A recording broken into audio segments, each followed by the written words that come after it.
Good afternoon, ladies and gentlemen. Welcome back after lunch, and I hope you have splendid and wonderful lunch today. And welcome to the breakout session, fifth one. We're going to discuss about religion, resilience, and cohesion from international perspective. Ladies and gentlemen, as we know, today we are living in a very challenging period, a period of great upheavals. Images of violence, hatred, discrimination, and division seems to be a norm and uncommon in our society today.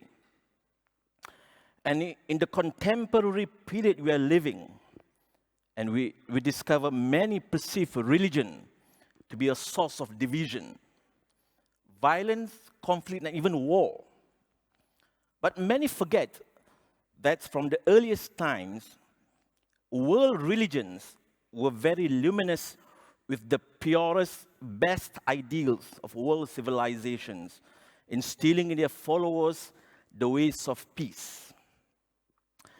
Divinely sanctioned moral wisdom and spiritual enlightenment could guide the regulatory mechanisms by which neighbors in a covenant community settle differences fairly and live harmoniously in good faith and conscious with one another. As such, today there is a need for all of us to really understand the complexities, the realities, and also comprehend the role of religion, especially in relation to dealing with all these conflicts, violence, division, and even understanding the role of religion in the peace-building processes. And this breakout session today, we attempt to explore the different faith-based strategies, how we can better build resilience against divisive extremism, religious narratives within our own communities, and how religious leaders and their communities can build wider resilience beyond their religious traditions across the societies. And for this afternoon, we are very privileged. We have an interesting lineup of distinguished religious leaders and speakers. On my extreme left, we are very delighted to have Venerable Kwang Sunim, Abbess of the Zen Center. Venerable Sunim is the leader of the Buddhist temple in Kinglake, Victoria, Australia, where she serves the local and multicultural Buddhist community there. Kwang Sunim has co-founded several Buddhist organizations, as well as chaired the Australian Sangha Association, or the ASA, and the Buddhist Council.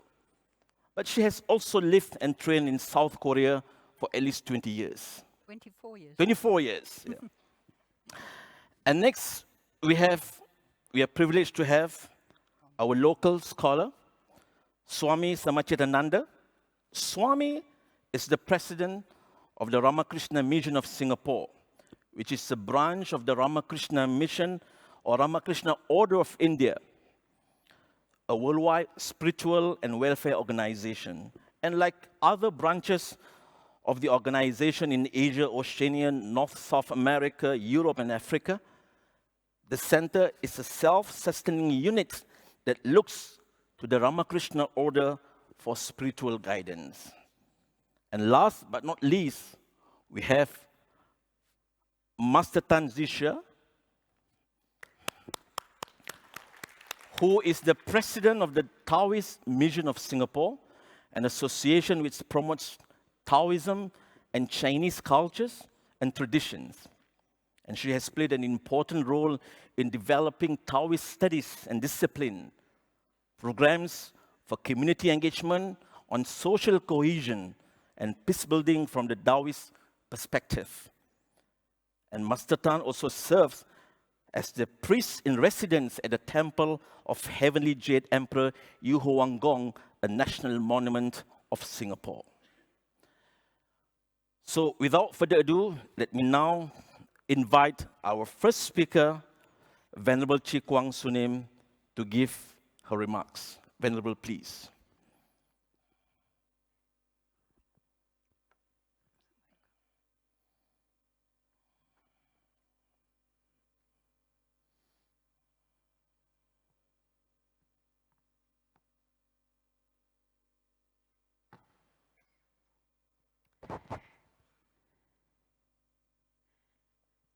So thank you for this organization, for the wonderful work you have done in hosting all of us here this last couple of days and for the next day, and for the government who has greatly supported this extraordinary activity. This is a very wonderful opportunity for us to all reflect on what it is we do in our communities and how we serve in some way to both better our relationships within our in my case, the intra-Buddhist relationships in Australia, those of monastic in both Buddhist and other cultures, and particularly the interfaith, where we can serve and help the greater community for a better sustainability and resilience and multicultural harmony and peace. I actually spent over 20 years in the monasteries, the mountain monasteries of South Korea, studying and practicing to be a Buddhist nun. And after 23 years actually, I found myself back in Melbourne. And I ended up being very grounded very quickly in the work that was necessary to be done in regards to working with Buddhist organizations in Australia. And this was at a time, you know, the Buddhist Council of Victoria, we can see three that are particularly close to the work that I've been doing over the years. The Buddhist Council of Victoria, that serves the multi-diverse community of Buddhist, and also the multi-faith community in many ways that we have to interact with one another on various projects. The Australian Sangha Association that I helped found, and the Federation of Buddhist Councils, another organization I was a co-founder in. And these organizations grew out of the need of the growing multiculturalism and the multi-faith of Buddhist monastic.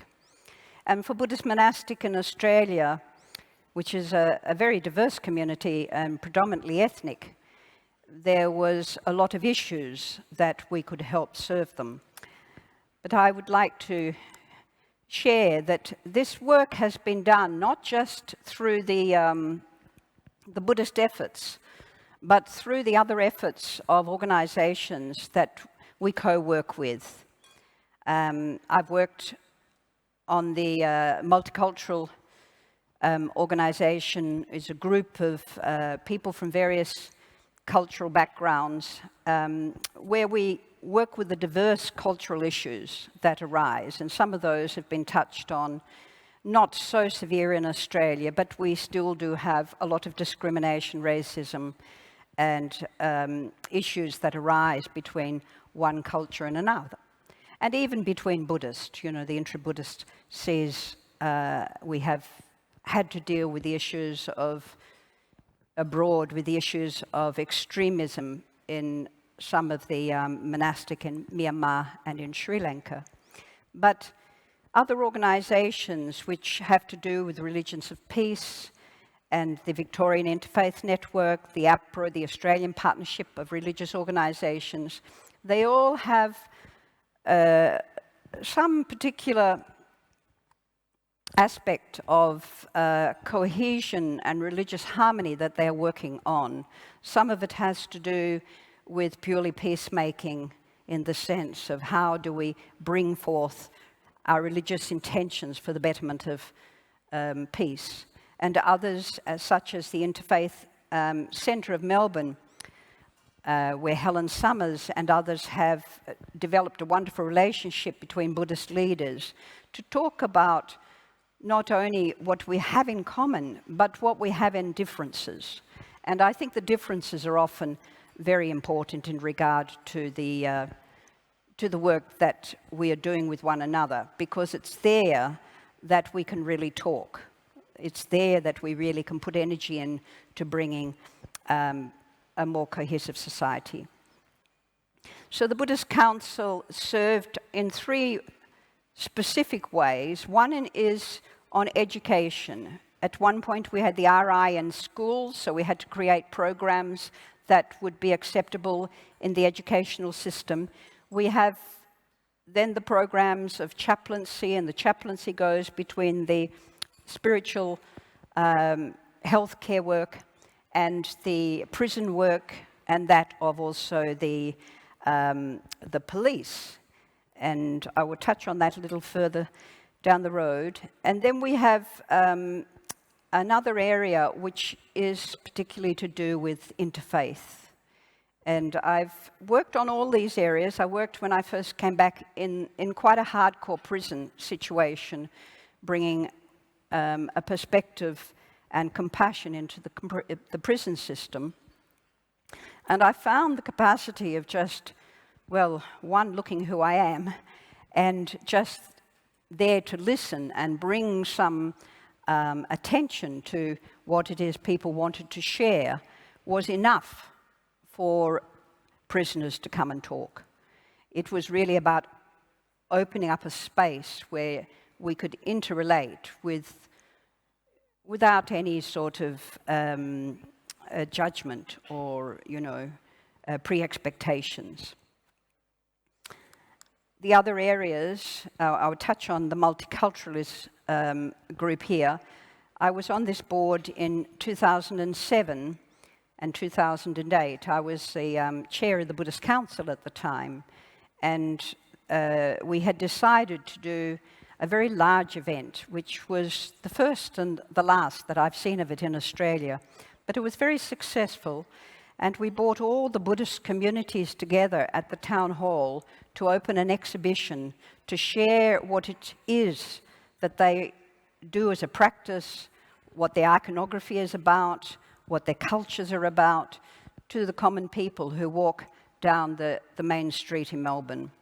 And thousands of people came through in the 5 or 6 days we were there. And out of that, I was invited to be on this multi-advisory group. And the multi-advisory group at that time, it was really dealing with the cultural concerns around how to get their policies through to government in regards to aged care, in regards to issues that were very relevant, the social issues that were very relevant in these ethnic communities. Language was always an issue, and their capacity to somehow be motivated and engaged with the government that would give them the results they were looking for. And for many of the ethnic communities, they didn't have the capacity to actually put forward what they wanted, and so they came through this multi-advisory group to present it to the commissioner, who would then present it to the government. It's developed in various ways. So all the people sitting in the front are very well-known people in the Buddhist in the multi-faith advisory group at present. But we do have 2 or 3 Buddhists who are very engaged, and Venerable Phuc Tan, who is a senior monk with the Vietnamese community, Quang Minh community, and Dai Cousins, who is a great scholar and advocate for human rights and the respect for not only human dignity, but the refugee advocacies and other organizations like this. The multi-faith and the work of the multi-faith is quite varied. We have recently had a nun, one of my nun sisters, who is an academic and a scholar.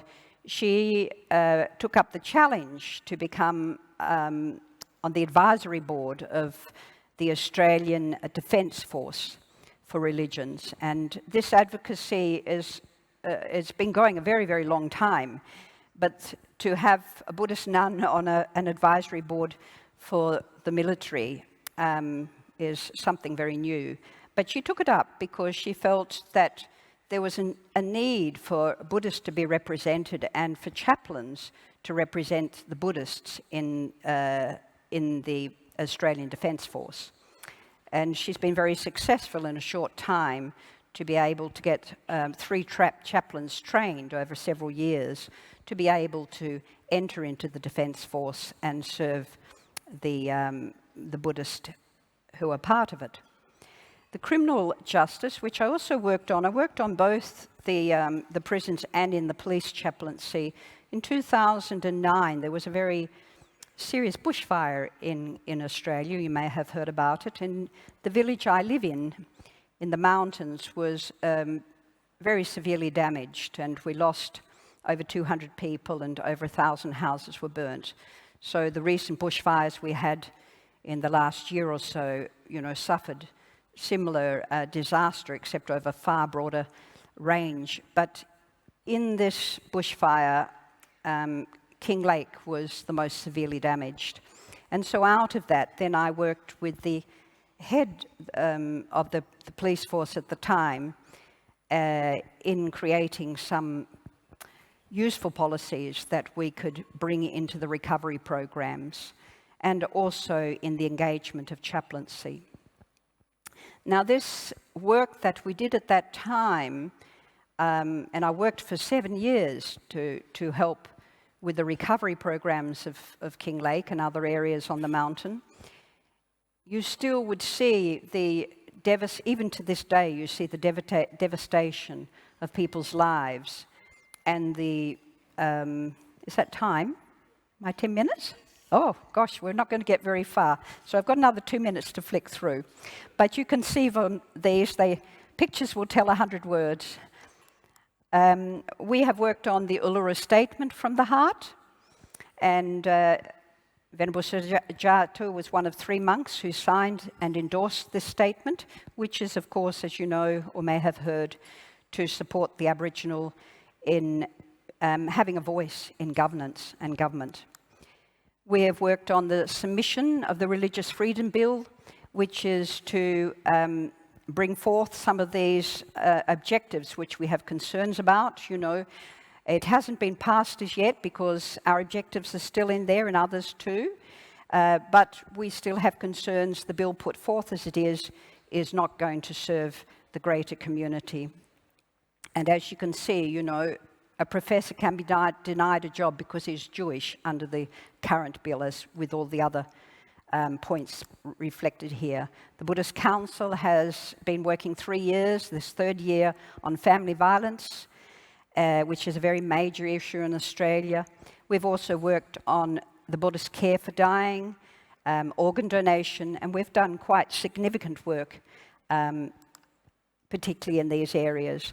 Another very recent issue was a sensitive issue, which had to do with the German symbol of the swastika and the auspicious symbol of the swastika. Of course, the Hindu and Buddhist and others wanted to be able to keep this symbol alive. It has purpose, it has historical benefits, and the government was going to remove all capacity to have any representation because they could not distinguish the difference between these 2 symbols. And this is something we've just been the first place in the world that has banned the Nazi swastika. And as I mentioned, the organ donation. And the Buddhist Council of Victoria is an ongoing committee. I have a role at the moment where I'm creating a Buddhist library, but I also have another role which has to do with the intra-Buddhist side. So it's a short talk, but thank you for staying with it, and we wish you all the very best. Thank you. Thank you so much, Venerable, for the interesting sharing. And now can I invite our second speaker, Swami, to deliver his address.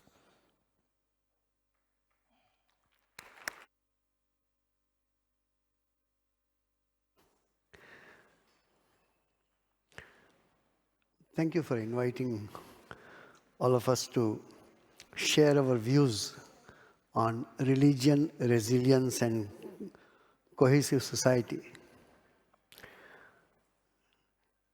As I was introduced, I am a Hindu monk, belong to Ramakrishna order. So obviously my perspective will be from the Hindu point of view and also from the monastic or the monk's point of view. The resilience in the society and cohesiveness in the society, it doesn't come by itself. We have to put effort. Collectively, government puts effort. There is a strong political will in Singapore to establish harmony and the cohesiveness. That doesn't happen everywhere. Secondly, the idea is, I will be speaking from this personal perspective, which you interpret as a international or a global or universal, whichever way you want to speak it. I belong to this order called Ramakrishna order. Many of you could be familiar with the name Ramakrishna. He was a saint born in 1836. What was special about him was this. That was not the age of media. That was not the age of social medias, and newspaper was the only thing by which a person could be popular. So it was not the age what we are living in. His speciality was, he could read and write, but illiterate in a way. It was his sheer thirst for knowledge. That if there is truth, I must realize it. If there is God, I must have vision, or I must have experience of him or her or it. And with that sheer thirst, he went on practicing not only the denominations of Hindu religion, but also he put his hand in his own way. Other religions also, like Christianity and Islam and Sikhism, Buddhism, etc. In his gospel or in his conversation, we get a lot of ideas about it. At the end of his spiritual practices, he announced, as many faith, that many path. We are here in this building, all of us, without exception. We came by our own way. None of us followed the same way. But eventually we all came here. That was his idea, that religions, as in the earlier one speaker has told, that as many individuals, that many religion could be. Religion is nothing but a path to realize that truth. Truth cannot be two. God cannot be true. God cannot be two. Sun is the same, which gives lights and life to us. Water is the same, which we all of us consume. God is the same. We call it by different name. This truth was declared in the Vedas, in the Hindu scriptures, say 5,000 years before. Truth is one, ekam sat, vipra bahuda vadanti. The people or the realized souls says by different names. There was a small meeting. I am part of interreligious organization in Singapore since almost 20 years plus. Our present patron is our Mr. Goh Chok Tong, our former Prime Minister. And we had a small meeting when he took over as the patron of IRO. So at that time we were all talking, and then I said, sir, I want to say something. And hardly 25, 30 of us were there. I said, Singapore is a very safe place. Singapore people in last 57 years are trained. And we are okay with each other. It may not happen the same way in other places. But what religious harmony we are going to get, if the harmony is only on the one level, it cannot. There is a philosophical level of harmony. We are different. Culturally, we are different. We speak different languages. We wear different clothes. We speak our own way. But there is something has to be common. There are common bases of all the religions. Until we all of us touch that common basis of religion, we may not be able to realize the truth we want. So idea is this, that he declared that as many faith, that many path toward the same. His disciple, Swami Vivekananda, whom most of you should be knowing, it was in 1893 he passed through Singapore before going to America. It was the first on international platform the harmony was discussed. And he said that we all are going toward the same goal. If you are the sincerity is important here. So religion is not in paraphernalia. Religion is not in the practice is what we do. He even says the temple, the books, the rituals are the secondary details of religion. The primary is that divinity within you has to be realized. If there is no goal of realizing this divinity, which Christ says the kingdom of heaven is within you. In Hinduism says God sits in your heart. Every religion in a way speaks the same. It says that the differences are where? The differences are in us. There was no prophet who was incorrect. All the prophets were correct. Only the followers of those prophets, whichever religion we belong to, either we have not understood the teachings of the prophets or we have misunderstood the teachings of the prophets. Religion was always for the peace. We just changed the spelling of peace and it became parts and divisions. So idea is this, that religion which is originated in different places, different prophets are born. You don't expect Jesus Christ to speak Sanskrit. You do not want rishis of Vedas to speak in Hebrew. You do not want Prophet Muhammad to speak Hindi or Indian languages. It cannot be. The dress, the food, the language, the similes, the examples given in the scriptures have to be different because they originated from but the main tune of realizing the truth, realizing God, realizing the divine is the same. Until that is accepted, we cannot go towards the true harmony. Unless and until we all believe that God is one and we are children of the same God. Even in the same family, if there are 4 siblings, the 4 siblings are of 4 types, doesn't matter. But this practice, the truth is one, we all call the truth by different names. Now if I say, I call water as pani, all of you must call it pani. If you call it agua or H2O, you're all wrong. That's not true. Truth is, let us drink water. We realize that you are drinking is the same water. Then our harmony will come into picture and the society becomes cohesive. Let me take, I have 2 minutes more. Let me take little time. What you see the problem in the society, we should not be blaming, religion was never at fault. Let us understand and accept this first. If there is a fault, it is in the follower. Because we have no capability. We don't have a capacity to understand what the prophets and incarnations or the scriptures have said. So we less understand, misunderstand, misrepresent, and then fight with each other. So whenever you see any kind of radicalization, it doesn't come by itself.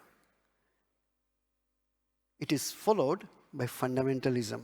That followed by exclusivism, which I told. My truth, my way is the highway, your way is wrong.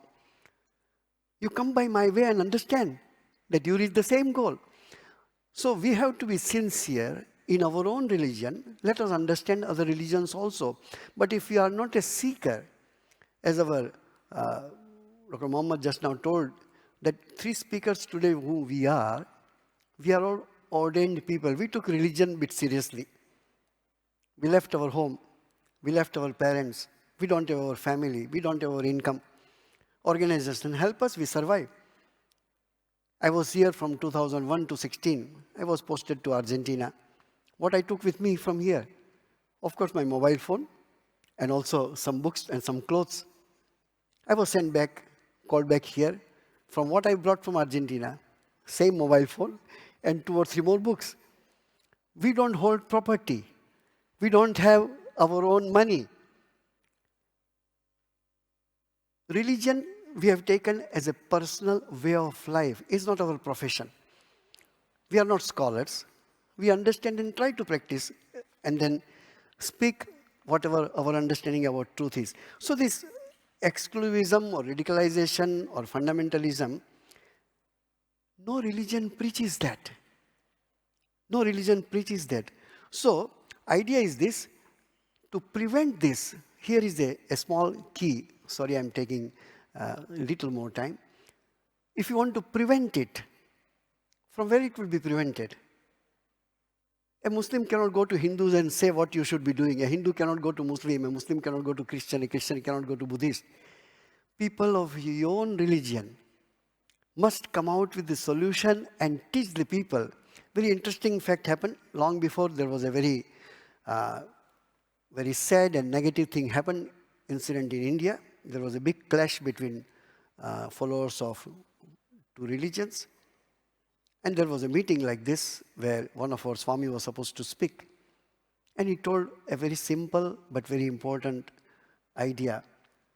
Those who fought in the name of religion, do you think they were the representative of your religion? No. They were self-appointed and they did something wrong. So we need to understand this one, that the eternal truth, which is in the heart of all of us, has to be realized. Otherwise, religion becomes a socio-cultural activities, a socio-cultural get-together.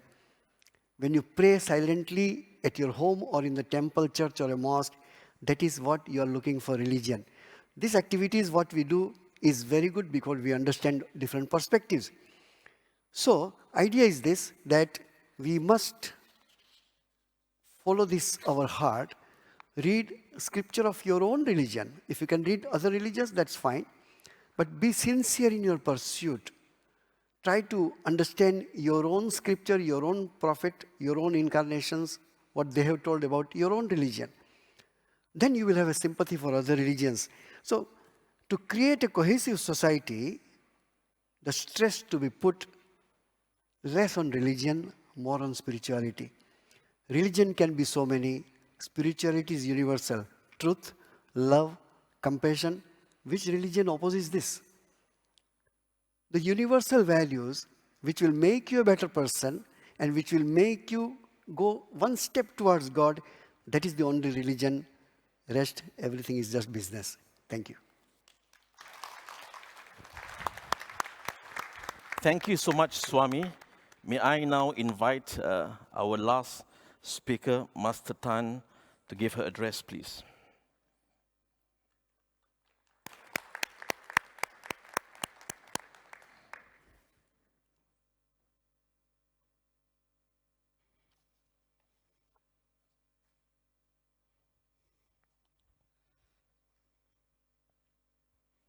May heavenly blessings be upon all of you, and may ICECS be successful and will bring us forward to a better future. 福生无量天尊.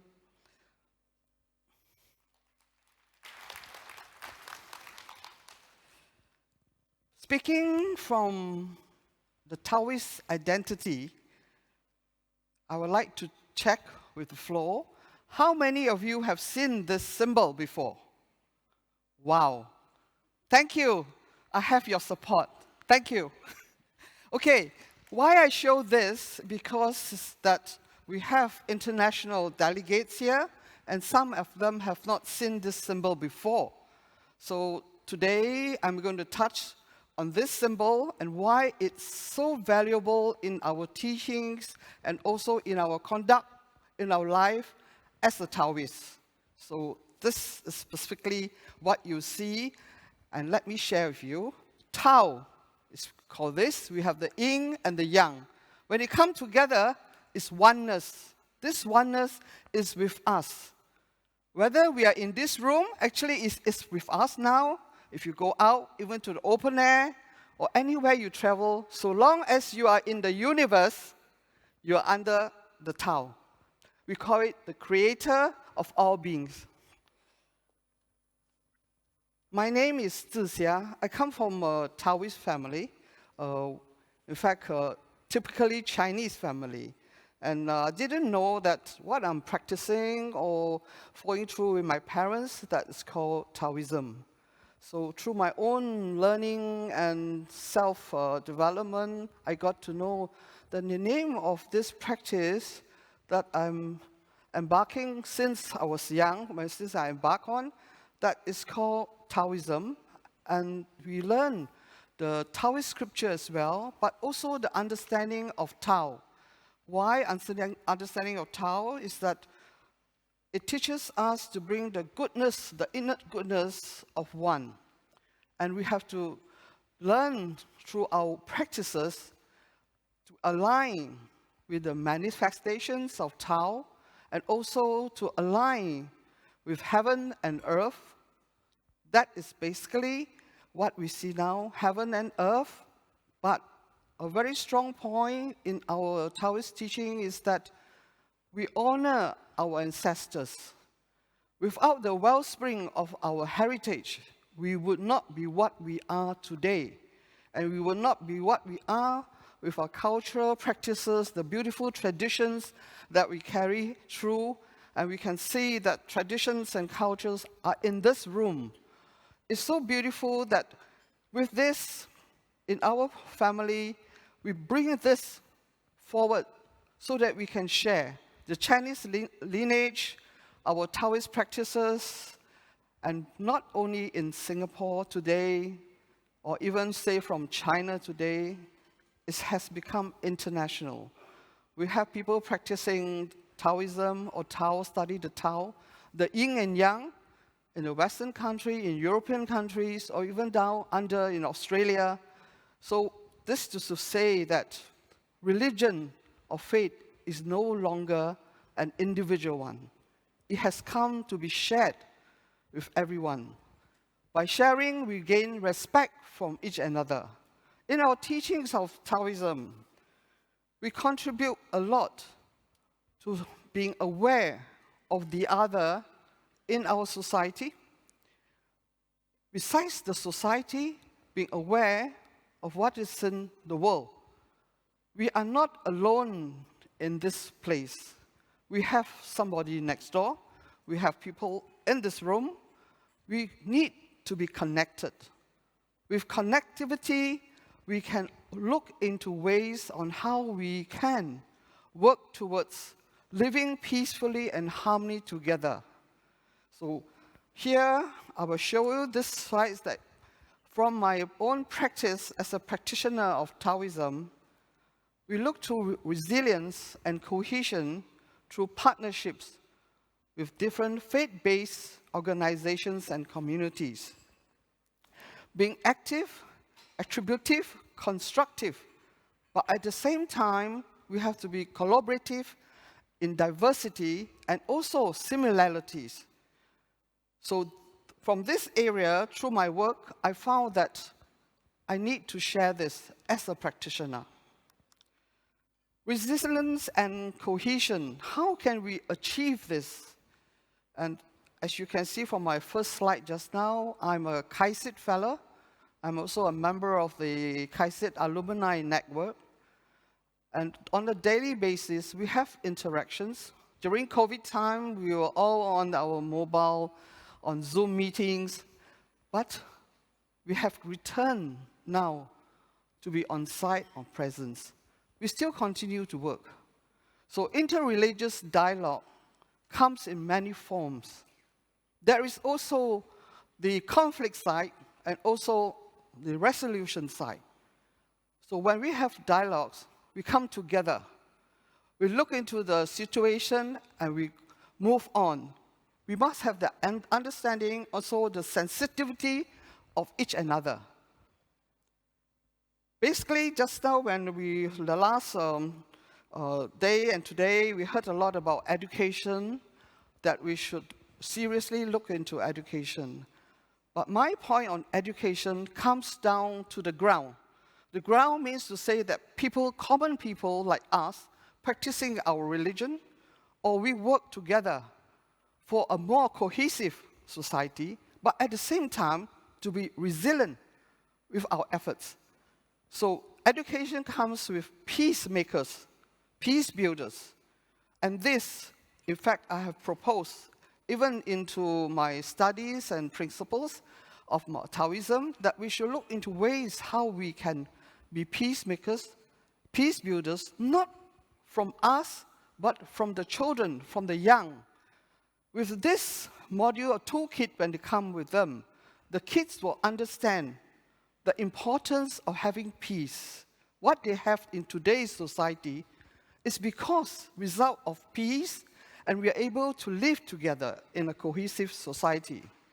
So we have unity in harmony. Why in harmony? Unity always results in harmony.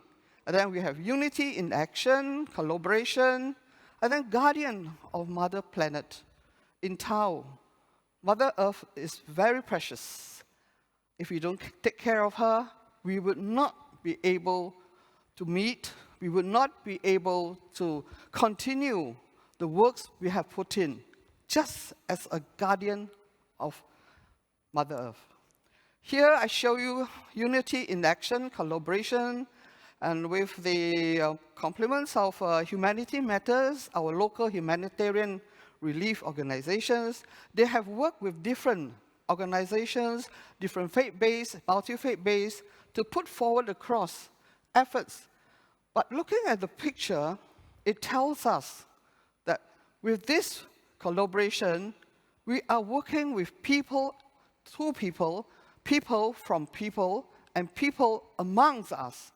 So this resilience in cooperation comes right down to the ground.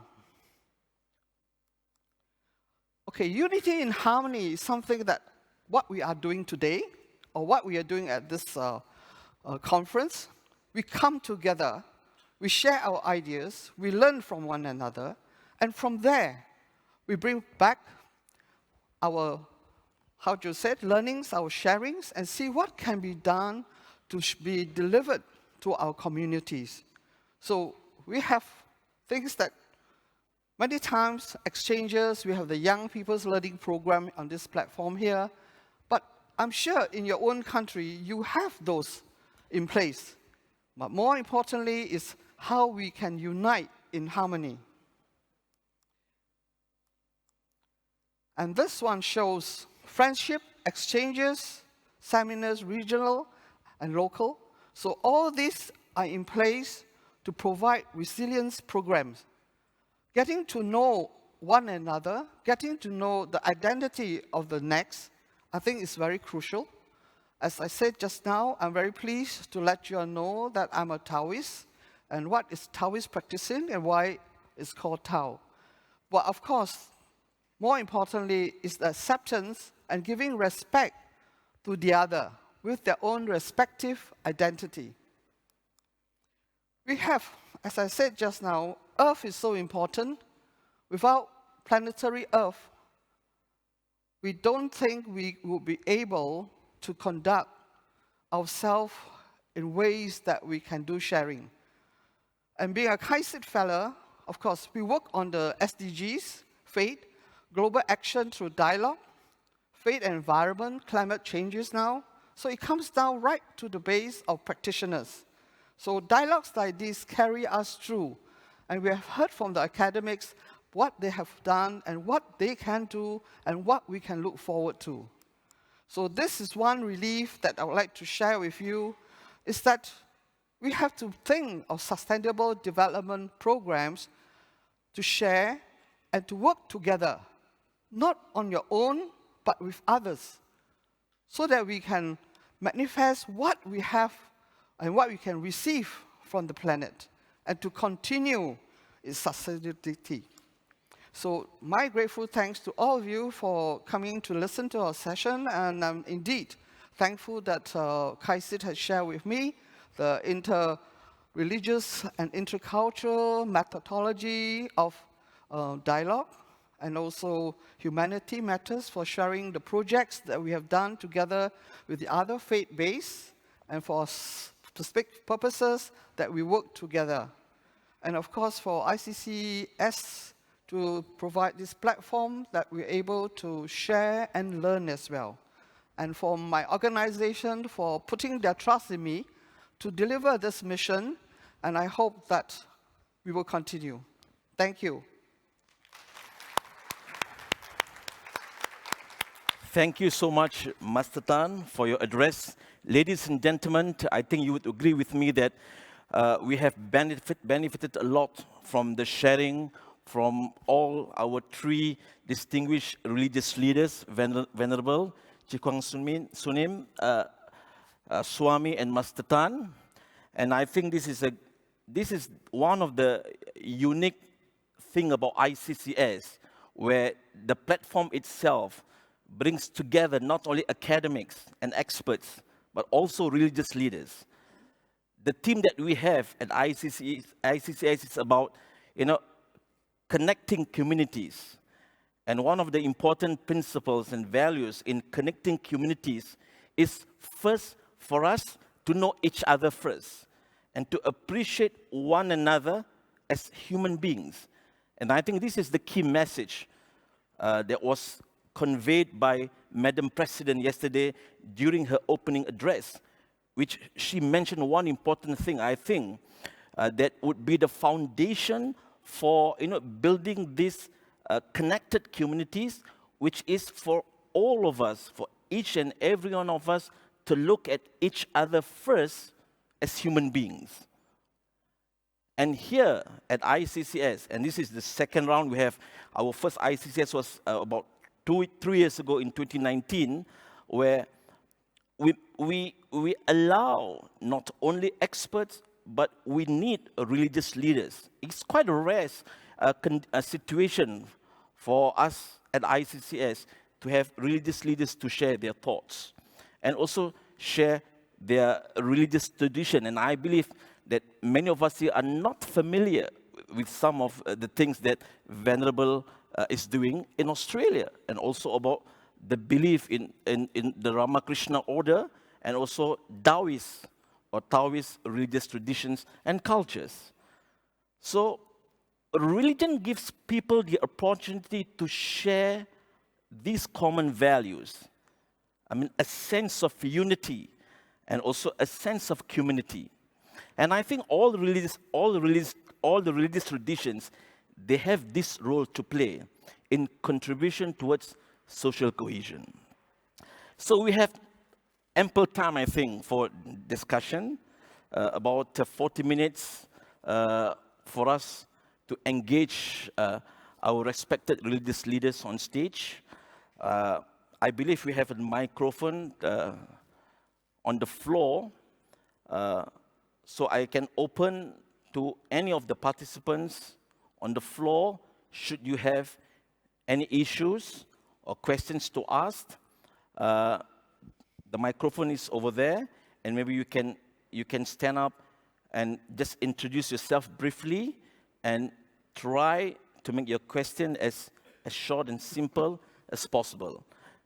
Maybe I could start off with just to get things started by addressing some of the issues that I think it's important for us to address. So when we speak about religion and social cohesion, and we acknowledge that there are several key players here, and these key players, they should be the frontliners in bringing peace not only to their community, but to the entire humanity. And I'm talking about two key players. The first group is the young people, and the second group are the religious leaders themselves. So maybe one of our distinguished speakers can further elaborate and share their thoughts on how the young leaders, our young people, today we are living in a very challenging period, So the young people, they should be the future leaders in our community. I mean, how can they play a better role to enhance this cohesiveness in our community as well as the religious leaders?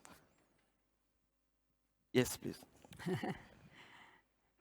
Well, without the future of our young leaders, you know, we don't have a future of religious movements moving forward.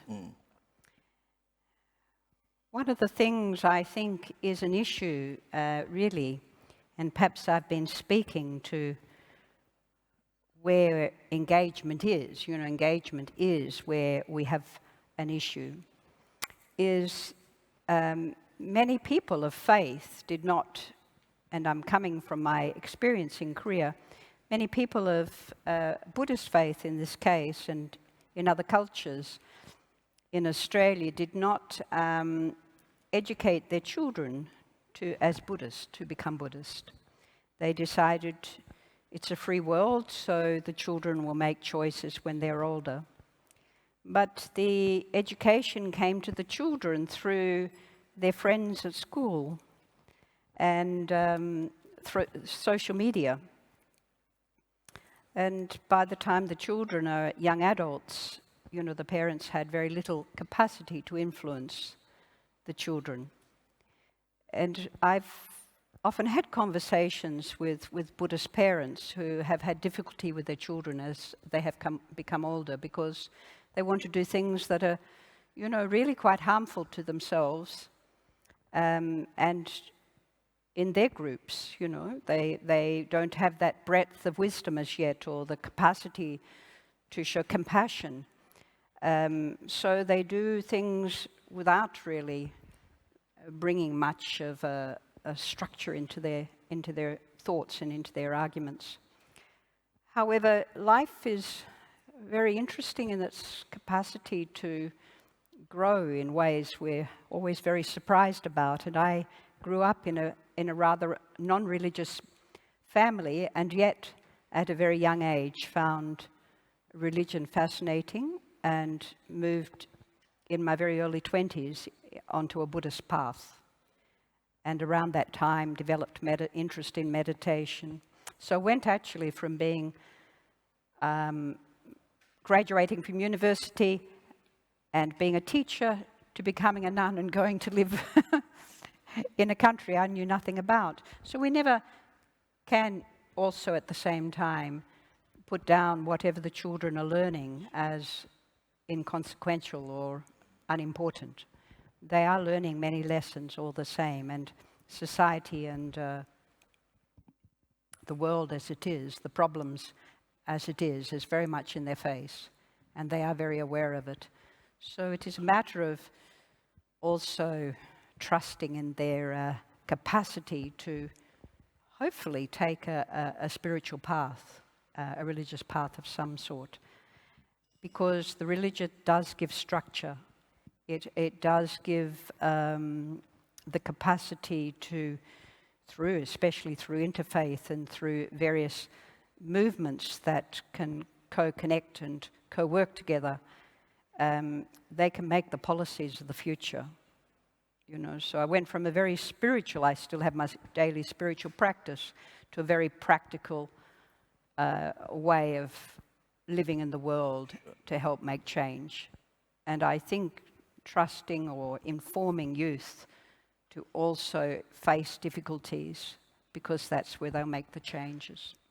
I think Venerable mentioned one of the important things is, you know, dealing with the challenges of social media. And today we witness that, you know, these orientations of hatred, hate ideology, and even exclusivism, extremism, even racism and anti-religious sentiments are widely spread on the internet. Because if we fail to deal with these orientations, then we will continue to witness acts of violence and terrorism. And this is where I think, if Swami, you have some, you know, advice on how can, you know, we deal with this social media thing with regards to, you know, curbing hate ideology on the internet. Sure. It's a very good question, and we had this discussion here itself, that social media is a sword which can harm you, it can help you, it can protect you. But here, all of us are sitting, how we can contribute. Just now, Dr. Mohammed told that, say for example, you received a message. What maximum you can do, just let it stop at you. Don't forward it. That which is negative, let us take an oath today that nothing negative will come from me or through me. This is very important.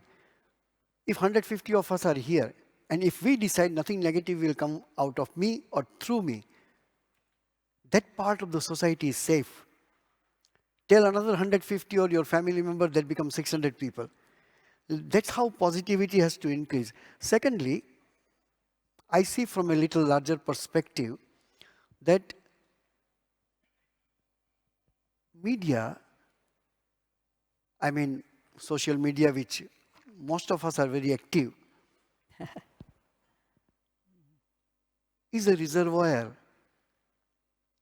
Where there is a good water, there is a lot of mud. See that we do not become carrier to forward or to accept this mud which is harmful to the society. Secondly, there is a beautiful concept that because you become the source of positivity. Okay, let me give a beautiful example. Nowadays, you don't use the ink pen, correct? Earlier, you used to fill up the pen and then we used to write with a ink pen. Think that there is a pot full of black ink. I want you to clean that ink, but you cannot touch the pot. What you will do? You cannot touch the pot. Your hand will not be black because you are not going to touch the ink also. But I want you to make the pot full of clean water. What you will do? You will just pour clean water in the pot. All the black ink will go out. A time will come where the pot will be full of clean water. Our duty, social media is not under your control. What you can do is flood the social media with positivity, so that the potency of negativity reduces. Secondly, those who are IT people, take their help. Children learn at the very young age. I'm not here to give a discourse on how society should be. I'm not expert in that. But parents should behave like a parents. We had a Swami who used to say, behave according to your age. When you are a grandparent, don't behave like a romantic young man. You need to behave in a matured way, because what you do, children are going to learn from you. Have some sensors in that. I know the parents, they give mobile phone to the children, but there is a time for it. We run the children's home. Disadvantaged children stay with us. Secondary boys, they do use the mobile phone. When you go to school, take the mobile phone. Come back, deposit with the supervisor. You don't need to be. Other day I heard a lady says, we have a simple rule in our family. When we are taking lunch, breakfast or dinner together, there is a basket. Put all your mobile devices there. What's the point of going for a dinner and everybody is busy with their mobile phone? It doesn't mean anything. Media, social media or the gadgets, it's a good thing if you can use it. They should not use you. Your mobile phone is meant for you. I can't use your mobile phone by continuously sending messages to you. Gandhiji, M.K. Gandhi or Gandhi ji who is known, he used to say, the strength of your character depends upon your capacity to say no. I never smoke. My friends forced me to smoke and I started. My character is when I say no to it. This to capacity, these are the few things which parents can teach. Other issue is there which at large, we are not here to fix any policies. When we were children, morality, ethics, religion I keep aside. Morality, ethics. Who will teach a child? School doesn't teach. Parents don't know how to teach. The child learns from the social media. And you start to see a video about something very positive.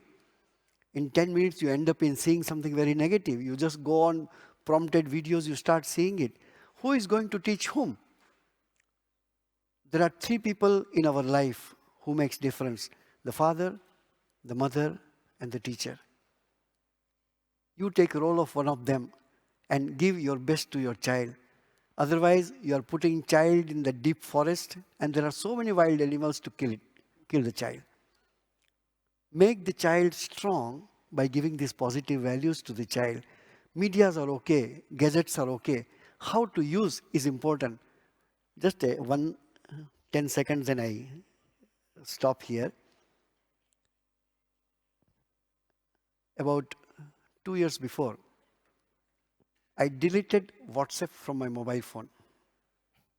Many known people became very angry on me. Swami, at least you should tell that you are out of mobile phone. I say, do you think when I will die, I will tell you and die? No. And when I left WhatsApp, believe me, I felt I was ordained second time. Now, one word which is very, very, very buzzing word in Singapore and elsewhere is the mental health. Do you know the very fundamental main reason for the mental illness or the mental disbalance of the people is this usage of your mobile phone. On an average, a person in his waking hours, 50% of the time looks at the mobile phone. The information which you do not need, you keep on accumulating it in your mind. Mind is not peaceful. Mind is not peaceful. Of course, your body will be disbalanced. Let us use with a discrimination and with our own choice how we want to use. Gadgets should not use us. We should use the gadget. Thank you. Thank you, Swami. I think it's important that Swami address the importance of the family institution, especially the structured, continuous monitoring system is needed in any family institution with regards to preventing them from become radicalized and being indoctrinated into a culture of hatred and violence. Maybe let me ask one last question to Master Tan, and before we proceed to the floor to ask questions. Maybe briefly, Master Tan, we have spoken about the family institution and social media and stuff. Now, how do you see the role of the religious leadership here in Singapore or beyond in terms of building this trust and resilience in connecting the communities together? Being a religious person, we need to identify that we have our techniques, our teachings, and to uphold these is through practices. And for the next generation of religious leaders, from my point of view as a Taoist, you have to understand why these teachings need to be instilled. Of course, we are affected by just now what Swami has said about media. Importantly, the family's upbringing is very strong. That is the basic unit of how a person grows up. After that, this person goes into the society and thereafter serves the country. If moral values and ethics are not put in place and ignore the teachings of the faith, this person is lost. Directions you take will not be upholding the faith teachings. Be realistic to be aware what is misinformation and the difference between disinformation.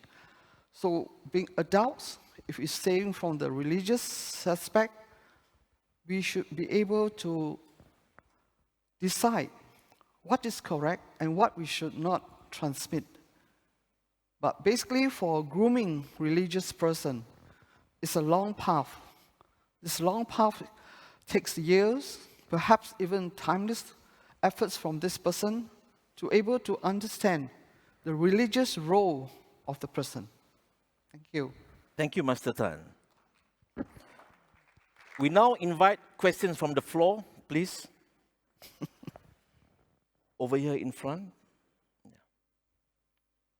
Hi, that was really interesting. Venerable, the function that you had photos of in Melbourne, I was part of that, and Dai is a dear friend. And my question is about something related to that as well. So I sit on the board of Jewish Christian Muslim Association as well as the Interfaith Center with Helen Summers, and also run Salam Fest, which is a Muslim arts organization that started as a response to Islamophobia.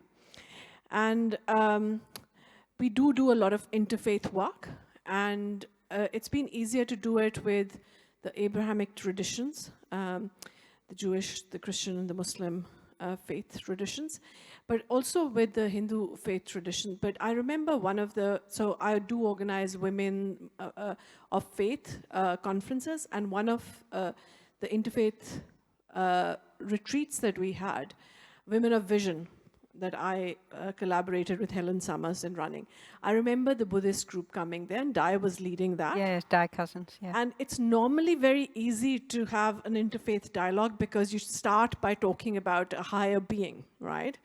And I remember the first couple of hours, I realized that, so we were having a conversation, and the thing came up like that, we don't believe in God from the Buddhist sisters. And then I said to Dai, at the end of this retreat, we're going to find some commonality. So as we delve deeper into the retreat, we realized we heard stories of Buddha, and we learned wisdom, the Buddhist wisdom, that there wasn't an absence of God. It was mainly to go out and seek, And I said at the end, we found our commonality. We are all seekers. So my question is to you, Venerable, as well as Swamiji, because you spoke beautiful words about all paths leading. If you were in my position and had come across something like that, what's the framework you use in having the interfaith dialogue and finding a commonality? Because this just happened organically. Would love to hear your thoughts about it. Thank you. Please, Venerable. Well, one of the great opportunities is that we can actually have dialogue. I mean, a dialogue is really the first stage of beginning to open up an inquiry here, because we all have, even for other Buddhists who have practiced in other traditions, we all have perspectives on what it is we know about our own paths and other paths. And usually there is limited views in many aspects. So, the view of God in Buddhism, it was one of the things the Buddha didn't answer when he was asked, because the question is too big, to put into a frame, a simplistic frame or an answer. So usually I would, in these cases, put the inquiry back onto the person. How do you see God? Or how do you experience this? And then we have something to talk about, other than just a conceptual view or an idea or something I've heard or, something I believe. We actually, from meditative experience, we have to go beyond all these concepts and ideas into the actual pure depth of the wisdom, because it's only from there that then the compassionate resonance will start to flow between us. And for you, for me, I inquire all the time. If I'm in, and this last 2 days, I've talked with many people, and we've had very great conversations, but usually about things I don't know. That's the interesting part. I'm very curious about what it is you do and how you think, and where's your path. How do you walk it? How do you go with others? Are you engaged? Are you interested in helping change policies that make a difference for you and the people around you? So this way of engaging in a very honest, as you've done now, in a very honest and reflective way, because you're remembering something that must have touched you at that time in that conversation. And so thank you for that. I really appreciate it. Thank you, Venerable. Swami, would you like to share some thoughts? No. Swami, she asked you. She asked you. I'm not anyway a scholar of Buddhism, but being a Hindu, the greatest man with the greatest heart who ever was born was Buddha. And Buddha and Buddhism, as I understand, when you say that Buddha didn't believe in God, Buddha didn't believe in an objective God. If you see from the Hindu point of view, you have an objective God, whether it is Brahma, Vishnu, Shiva, these, they're objective, you worship an idol or you worship a form. Buddha never did that. Buddha never did that. So, whenever you want to find the confluence of all the religions, it has to be always from a higher perspective. If you go from the normal perspective, you can never come to a meeting point. Meeting point is always higher. A mountain is so big, when it goes up, there is a tip of the mountain. So when you want to reach to a common ground, that commonality is at the top. That requires little intellectual conviction about what the religions really mean. Secondly, it depends on your personal spiritual practice. Here is the small thing which all of us mention in one way or other. You will find in all the religions, those who are regarded highly spiritual, not necessarily, those who are regarded highly spiritual, most of them were illiterate because their mind was clean. Our education system is nothing but dumping a lot of information which create chaos in our mind. And that doesn't give us peace of mind, neither it gives us stability of the mind. So, there is a beautiful sentence that Swami Vivekananda told to his Guru, Sri Ramakrishna. Bless me, whatever I have read, at least I can forget that. Because we had another Swami, same disciple of Sri Ramakrishna, absolutely illiterate. In a way, his spiritual life was better focused because he doesn't have many things to disturb. So idea is this, first you must have an intellectual conviction about the truth depicted in your religion and in your scriptures. Then you try to understand the truth given by other religions and prophets, interpret in your own way so that you accept them in your own way. Definitely, when she says something, verbatim I may not be able to even understand. But the essence of that I take and I say, hey, we are following the same path. You are coming from this side, I am coming from the other side. So here is when harmony of religion is this, that you understand your religion better because you are born in that religion, you have studied or you have heard from your parents, your teachers, whatever. So it is easier for you to understand your religion. Little effort is required, little deep study is required, and also personal spiritual practice is required. A small test we do here. I will answer on your behalf because I know the answer, what you are going to say. There is a dictum. Always speak truth. Correct? Every religion says.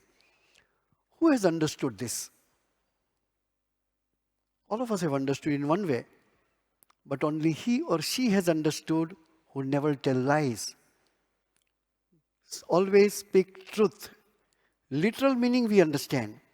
Real understanding is with that person only who speaks only truth and nothing but truth.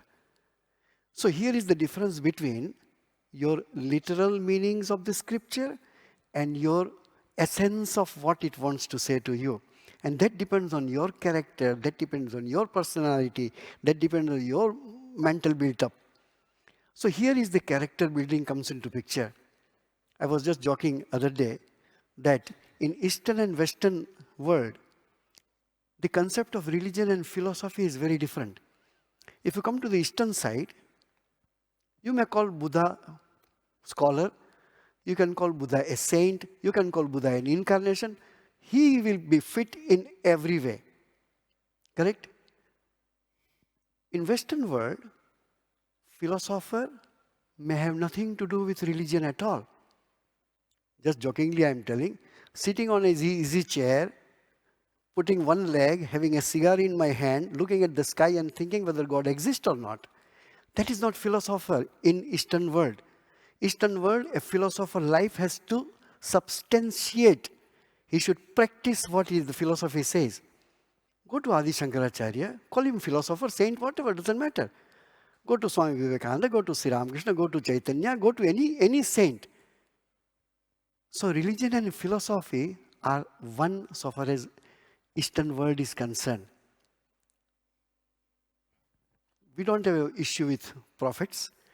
No one has issue with Jesus Christ or a prophet. No, nobody. Problem is with the interpretation and practices done by the followers. As I told, they either don't understand or misunderstand. Do you think a prophet can ever say something which is harmful to the society? Definitely not. Definitely not. Take any prophet of any religion. They came to establish religion, dharma, peace. How they can be the source of negativity? Cannot be. It is our understanding which is wrong. If I come from, say, Ramakrishna mission, how much do I can represent Ramakrishna or Swami Vivekananda? Maybe a tip. Maybe I'm not capable to represent them. Should I say whatever you see me is what Ramakrishna was? No. It's totally a misinterpretation. So let us accept humility that the founders of the religion, the incarnations, the prophet, they were 100 out of 100. We try to practice 2%, 3%, 4%, whatever we can. And here is the way where we all can come under one roof. That is the same sun whose reflection in the 10 different pots. These 10 pots are 10 different religions. Sun is at the top, and that is the truth. Thank you. Thank you, Swami. Can we have the next question, please? Okay. Yes, please.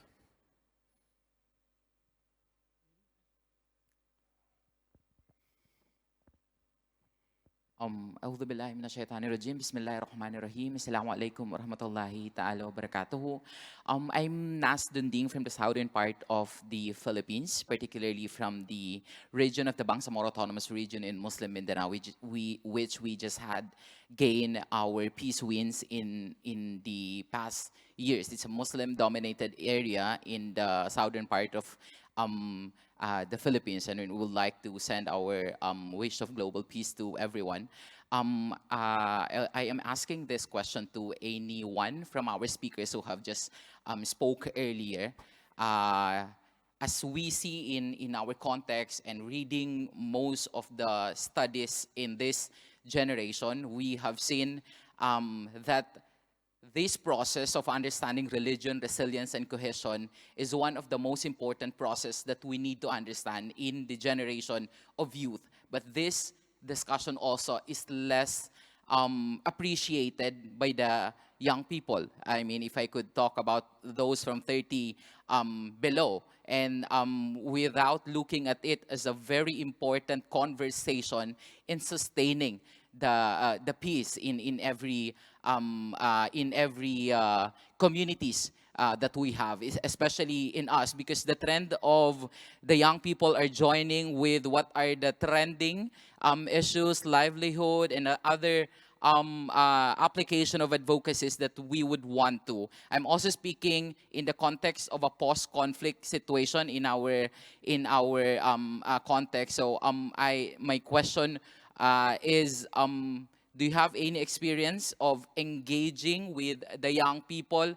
And do you have, in that experience, what are the very effective messaging, programming, or other things that it easily engage the young people to join this conversation and to take part their vital role in cascading information of managing peace using the real interpretation of every religion that are existing? Thank you. Assalamu alaikum.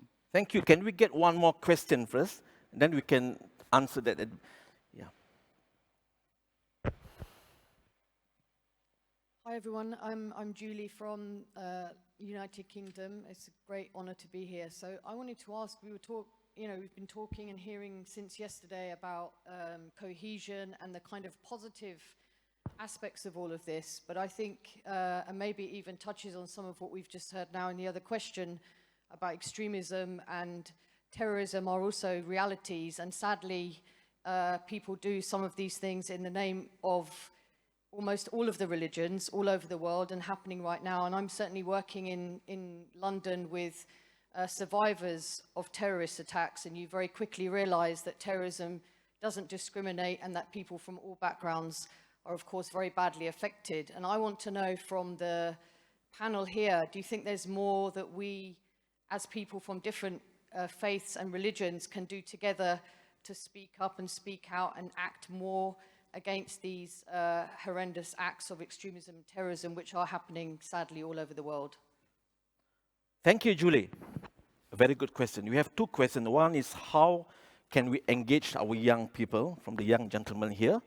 That's one. And second, what more can we do to prevent people from being indoctrinated into this culture of violence, terrorism, and stuff? Please. Maybe you would like to start first, because you haven't. All right. Yeah. Yes. Okay. Looking into engaging the young to come forward, we need to identify also the area of interest, as what our speakers have spoken even yesterday and today. Anything under the sun is a topic that we can engage the young. They have mentioned that music is something the young would love to be involved. Sports. What about others? Heritage, culture. There is also one that the kids, or we say the young, will be very interested in, is how to engage among themselves. This is what we call interpersonal skills that we can provide and give them. Of course, if it comes from our faith base, then we need to have interactions, even among the groups. Like we have family, you can bring the family together, but it can be from different religion. I'm on the Women of Faith, and we have 5 sisters of us, and we come from different religion. So we have this problem. How do we engage the young? So this is why mothers of family or parents of the family is very important. The kids need space to speak. They come back from school, they would like to share. So there are opportunities to open up conversation. The conversation need not be over dinner. Some they do it over dinner. But even after dinner, they can sit and talk. And I found out that even sitting down to have casual conversation, they can invite their kids to participate. So looking at areas how we can bring them forward, because they may not be very forwardcoming in the sense of what they would like. But as parents, I think we are able to identify that. But in the society, I think we should look into areas of how the youth would like to be involved. And it's from there that we can implement programs, we can engage them to have their sharings. So this opens up to a wider scope of having them be involved. Yes, and the thing is about how to come forward to meet the young with extreme views of it to be involved. As I said just now, it comes from the family unit. Upbringing of a family is very important. Teachings of parents very important. But coming to a society, the society people has responsibility to also continue this form of education.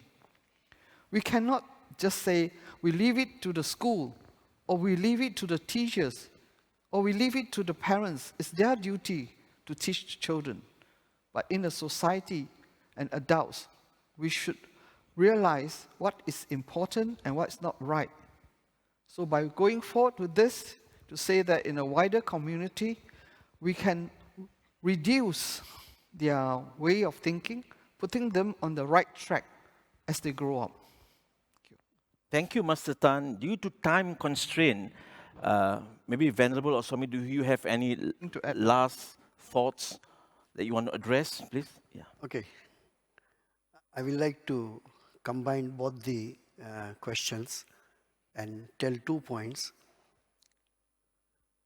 One is, whenever you want to engage not only a child, but whomsoever who is new to your fold or to your organization, one simple principle is there, which is not taxing on them.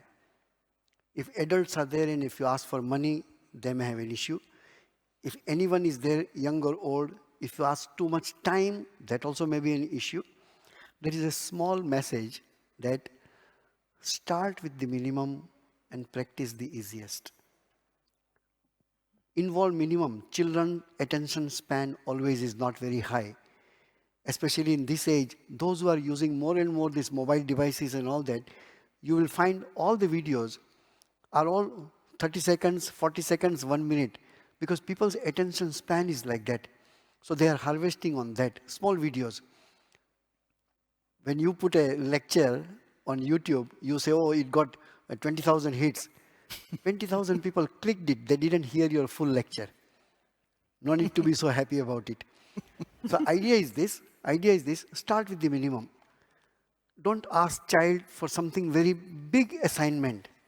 And second aspect which I will like to say for involvement of the people, 2 fundamental things are there that goes a long way in personal development of the individual and corrective measures for any adults. Word is very big, don't be frightened about it. One is called renunciation. Renunciation doesn't mean you leave your hearth and home like us and go to the forest or a mountain, no. If you want to achieve anything, you have to give up something, correct? You want to go to a shop, if you want to buy a thing which is $5 worth, you have to renounce $5 to them, then only you can get those things. Without giving, you can't get anything. To get something, you should give something. That is the balance in the world. That is the legal, moral, spiritual, every way it works. So one thing is this, renunciation. Try the children to teach one thing, that go out of the way. You don't need to give money. With a smile, with a kind word, you can do good to others. If all of us can do one good deed every day in small or a big way, 150 more people will be benefited in one way or other. Second is the service. In this age, I don't want to use the Indian name, we call Kali Yuga. Kali Yuga is this. In this materialistic age, the best spiritual practice immediately you can do, without being religious or spiritual, is to serve others without any selfish motive. And that work, that small act of goodness without any selfish motive, not even a clap, not even any kind of encouragement, not even a smile. If we are habituated to do something without any selfish motive, a small act of service, that goes a long way. And secondly, trying to give up something for the sake of others. Little time, little money, little physical energy, mental energy, intellectual power. To do something for somebody else is the greatest thing which can be done, which is called a service without any selfish motive. Thank you. Thank you, Swami. Venerable, do you have any final words from yourself? Any thoughts? Oh, just very quickly, first on the youth. I think it's very important that youth have to engage with adults exactly where they're at. And the adults need to engage with youth from that place that youth are at and what they like. When young students come to me, what I find they love is to go into the bush, into the forest, and to be challenged and try and walk down the waterfall or do something physical and challenging. They like to work, actually. I find the youth like to come and do something physical. So, you know, I engage in where and what they like to do in this way when they come to my space. If I go into their space, I take an interest in what they are doing. On the other question, which was around terrorism, and we didn't touch on this, I don't think. It's such a big question, but I go back to what I was the point of what I was trying to share earlier today, which is working together, you know, bringing people of faith or people of your intra-Buddhist or intra-tradition together to actually speak to a specific issue when it's something so large as radicalized behaviors, extreme behaviors. These are not things that have happened suddenly. They actually have deep-rooted causes that go a long way back in that person's development. And they actually take quite a long time, often many years in jail, to de-radicalize. But the harm they can do, you know, if you meet somebody who is on that path individually, unless you are a deeply, deeply compassionate, spiritual, enlightened one, it will be difficult for us to be able to heal that person. But we can bring awareness to that person, that situation, that environment that they are living in with others. And we have to be very aware, and we have to be attentive to observation of where we see it in and around us too, and speak to it. It needs directly communicating to and engaging with those and the professional people who can actually make a difference in working with them, because usually there's mental health issues. But in the case, I have not, well, I have seen a very extreme action in Korea, where a new, very radical president actually parachuted. They drugged and parachuted an army into a town, into a city, and shot everything that moved on the streets. And I was there at that time. So I have seen very extreme things in my life, from nature and from human actions. From my perspective, I had to go into my prayer and into my heart, and not only bear witness, to act in a way I could in that context. Thank you so much, Venerable Kwang Sunim. Thank you so much, Swami, and thank you so much, Master Tan. Ladies and gentlemen, we have come to the end of the session, and I thank you very much for your participation and presence this afternoon.